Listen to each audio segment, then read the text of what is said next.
परिसर में आज मैं मौजूद हूँ, ये परिसर देवी जगदम्बा के नाम से जाना जाता है और यहाँ पर माँ जगदम्बा की मूर्ति को लगभग आज से 1300 वर्ष पहले स्थापित किया गया था। जीवन के जो 4 उपलक्ष्य होते हैं, धर्म, अर्थ, काम और मोक्ष, 4 जगह इस मंदिर को डिवाइड किया गया है। ये मंडप, ये अर्धमंडप, ये अंतराल और ये गर्भगृह है। विष्णु जी को मिडिल में स्थापित किया गया है और अगर कोई मूर्ति मिडिल में स्थापित है और वो गर्भगृह में नहीं है तो इसका मतलब सीधा सीधा ये है कि इस मूर्ति को बाद में स्थापित किया गया है। क्या आपने सुना है ऐसे मंदिर के बारे में जहां दीवारों पर प्रेम की कहानियां उकेरी गई हैं? ये है खजुराहो, मध्य भारत की रहस्यमयी और खूबसूरत विश्व धरोहर।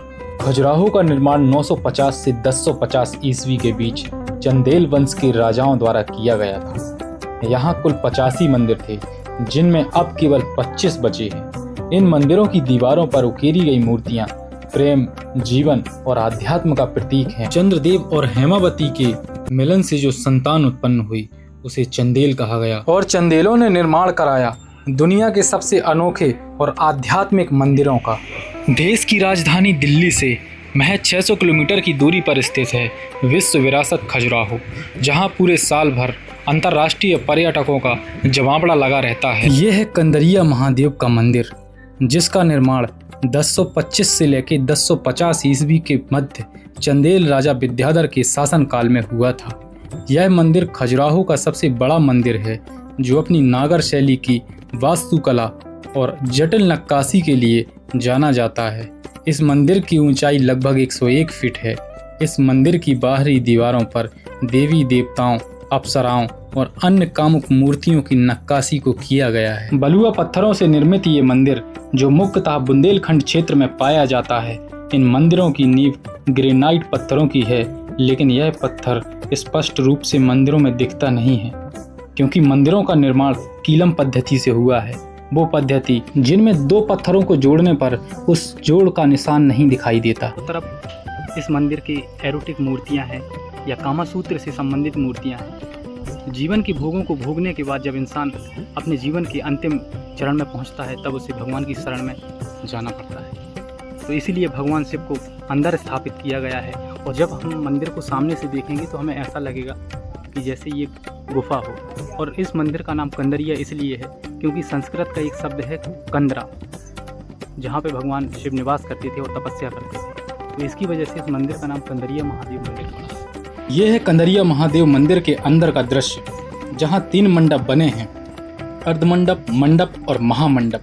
मंदिर के अंदर देवी देवताओं और संगीतकारों की मूर्तियों को सजाया गया है। कंदरिया शिवलिंग की सबसे बड़ी खासियत यह है कि यह सफेद संगमरमर से बना है और मंदिर के गर्भगृह में स्थापित है। यह खजुराहो के पश्चिमी समूह का सबसे बड़ा मंदिर है, जो भगवान शिव को समर्पित है। आज हम आए हैं खजुराहो, जो पूरी दुनिया में फेमस है और छतरपुर से लगभग 50 किलोमीटर की दूरी पर स्थित है। आप लोग देख सकते हैं कि ये जो मंदिर पीछे दिखाई दे रहा है, ये शिवलिंग है और इसको आज से लगभग 1000 साल पहले चंदेल राजाओं ने यहाँ पर स्थापित किया था और सन 950 से लेकर 1050 ईस्वी लगभग 100 साल तक इन मंदिरों का निर्माण किया गया था। और आज मैं यहाँ पर पहुँचा हूँ खजुराहो, जो विश्व प्रसिद्ध है। इन खंडित मूर्तियों को देखकर अंदाजा लगाया जा सकता है कि मुस्लिम आक्रमणकारियों ने हिंदू मंदिरों को किस तरह निशाना बनाया और उन्हें तहस नहस कर दिया था।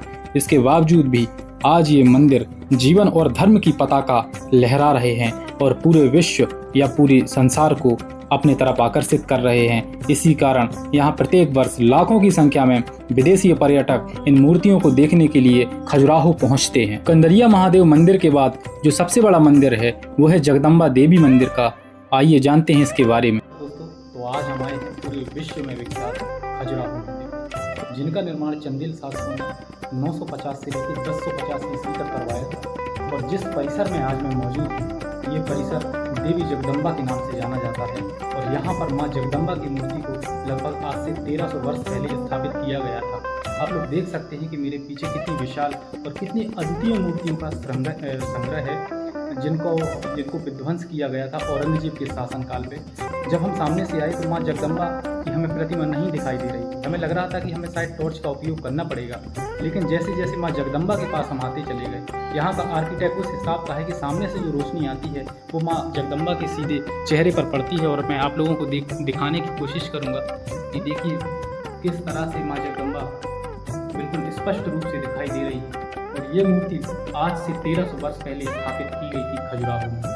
दोस्तों आज मैं आपको एक ऐसा कॉन्सेप्ट बताने वाला हूँ जो आज से पहले आपने कभी नहीं सुना होगा, ना ही देखा होगा और ना ही कहीं आपने पढ़ा होगा। एक ऐसे इतिहास से मैं पर्दा उठाने जा रहा हूँ जो शायद मुश्किल है कि आप में से किसी को भी पता हो। तो चलते हैं इस जगह के इतिहास की तरफ। आप लोग देख सकते हैं कि सबसे ऊपर ब्रह्मा विष्णु महेश, विष्णु जी को मिडिल में स्थापित किया गया है। और अगर कोई मूर्ति मिडिल में स्थापित है और वो गर्भगृह में नहीं है तो इसका मतलब सीधा सीधा ये है कि इस मूर्ति को बाद में स्थापित किया गया है। और भगवान ब्रह्मा विष्णु महेश की मूर्ति इसलिए ऊपर बनाई गई थी क्योंकि ब्रह्मांड के राजा भगवान होते हैं। और आप लोग देख सकते हैं कि इस तरफ और इस तरफ लोगों को बनाया गया है, पशु पक्षियों को बनाया गया है, जानवरों को बनाया गया है।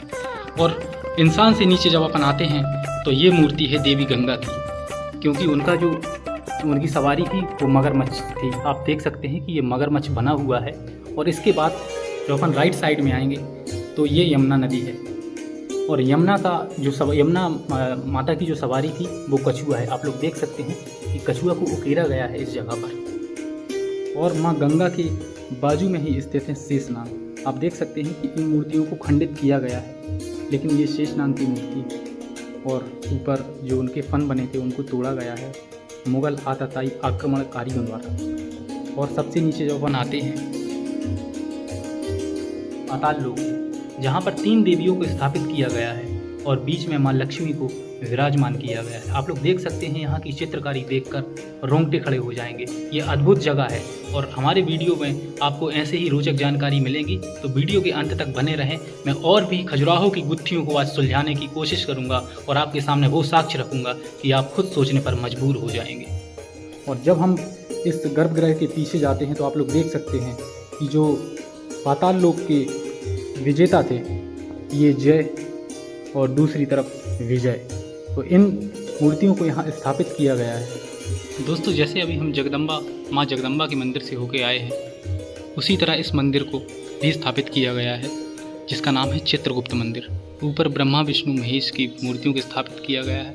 और वही कॉन्सेप्ट कि मध्य में जो मूर्ति है अगर वो गर्भगृह में नहीं है तो इसका मतलब ये है कि इस मूर्ति को बाद में स्थापित किया गया है। ऊपर विष्णु भगवान की मूर्ति है और ये सामने जो आप देख रहे हैं इसको 1000 साल पहले यहाँ पर स्थापित किया गया है। और ये मूर्ति है भगवान चित्रगुप्त जी की। तो जैसे मैंने इससे पहले आपको दिखाया था कि ये माँ गंगा हैं और इनकी जो सवारी है वो मगर नीचे, और ये माँ यमुना है। नीचे आप देख सकते हैं कि कछुए के रूप में आपको एक आकृति दिखाई देगी। और हर तरफ बिल्कुल डिट्टो वैसे ही इसका निर्माण किया गया है। यहाँ पे सिर्फ एक चीज़ अछूती है, तो वो है जहाँ नीचे 3 देवियों को स्थापित किया गया था पाताल लोक में, वो यहाँ पर स्थापित नहीं। नीचे जो पौधेनुमा आकृति दिखाई दे रही है इसको कहा जाता है कल्प वृक्ष। और अब हम चलते हैं मुख्य मंदिर के बाहर और आप लोग देख सकते हैं कि मंदिर को कितनी खूबसूरती के साथ बनाया गया है। चित्रगुप्त भगवान की प्रतिमा है उसको अंदर स्थापित किया गया है। विष्णु भगवान की प्रतिमा पहले से लगाई गई है और ये मुख्य मंदिर का वो दृश्य है जो लोगों का मन मोह लेता है। दोस्तों प्रत्येक मंदिर में एक चीज बड़ी ही कॉमन है कि आपको गणेश भगवान की प्रतिमाएं और हाथी से संबंधित प्रतिमाएं देखने को मिलेंगी जिनको गॉड ऑफ गुड लक कहा जाता है। और अब हम चलते हैं इस दीर्घा में स्थित सबसे प्रमुख मंदिर जिसे विश्वनाथ मंदिर के नाम से जाना जाता है। और इस मंदिर का निर्माण करवाया गया था बनारस में स्थित काशी विश्वनाथ मंदिर की तर्ज पर। सामने जो शिवलिंग दिखाई दे रही है ये अपने आप में अद्भुत है। और प्रत्येक मंदिर के बाहर जो छोटी सी प्रतिमा में आपको ये मूर्ति दिखाई दे रही है ये है कल्प वृक्ष, कल्पनाओं का वो वृक्ष जिसके सामने कल्पना करने मात्र से कल्पना साकार हो जाती है। और मंदिर की दीवारों पर स्थित है भगवान शिव की युगल मूर्तियां जहां वो मां पार्वती के साथ बैठे हुए हैं।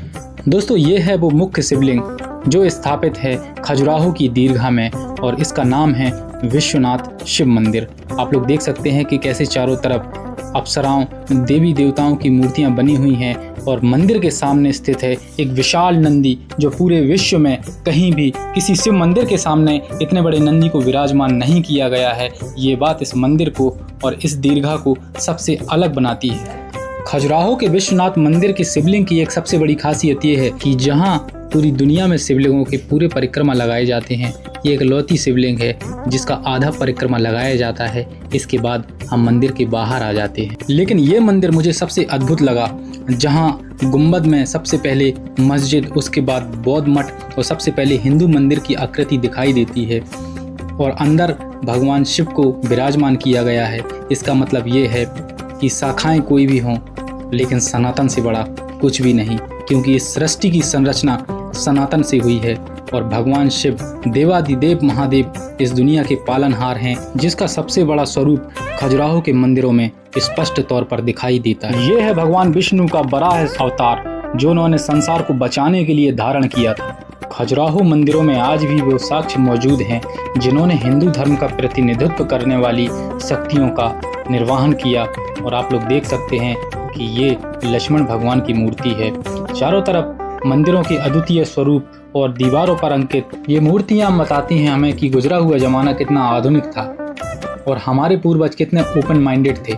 लेकिन अफसोस की बात ये है कि खजुराहो के मंदिरों का जब भी कहीं वर्णन होता है तो लोग सिर्फ यहाँ कामुक और कामासूत्र से जुड़ी हुई मूर्तियों का बखान करते हैं और उन्हें उसी के बारे में प्रस्तुत करते हैं। हालांकि सच्चाई इससे परे है। कभी खजुराहो आइए और खजुराहो में आकर इन मंदिरों का इतिहास जानिए, तब आपको पता चलेगा कि सच्चाई क्या है और जीवन क्या है और जीवन के साथ अध्यात्म क्या है। दोस्तों, हर मंदिर में आक्रमण की गवाही देती हुई ये तस्वीरें और खंडित ये तस्वीरें या मूर्तियां बताती हैं कि उस जमाने में भी कितने आताताई इस्लामिक आक्रमणकारियों ने हिंदू धर्म का दमन किया और उन्हें उसे दबाने का प्रयास किया, लेकिन हिंदू धर्म कभी नहीं दबा और आज भी अपनी जगह स्थापित है और हमेशा रहेगा।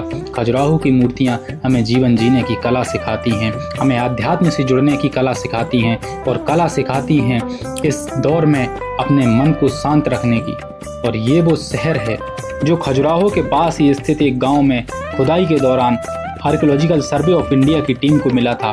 कहा जाता है कि एक पूरी की पूरी सभ्यता का उदाहरण इससे लगाया जा सकता है, लेकिन इसे खजुराहो के स्टैचू वर्कशॉप में रखा गया है, जहां इसे लोगों के लिए नहीं खोला गया है। कुछ दिनों के बाद इसे खोल दिया जाएगा और लोग इसे देखेंगे। अगर आप भारत की संस्कृति और इतिहास को समझना चाहते हैं तो आपको एक बार खजुराहो जरूर आना चाहिए, जिससे इतिहास से आपका साक्षात्कार हो जाएगा और यहाँ की शिल्प कला आपका मन मोह लेगी। वीडियो पसंद आया हो तो चैनल को सब्सक्राइब जरूर करें, वीडियो को लाइक करें और अपने दोस्तों के साथ शेयर जरूर करें।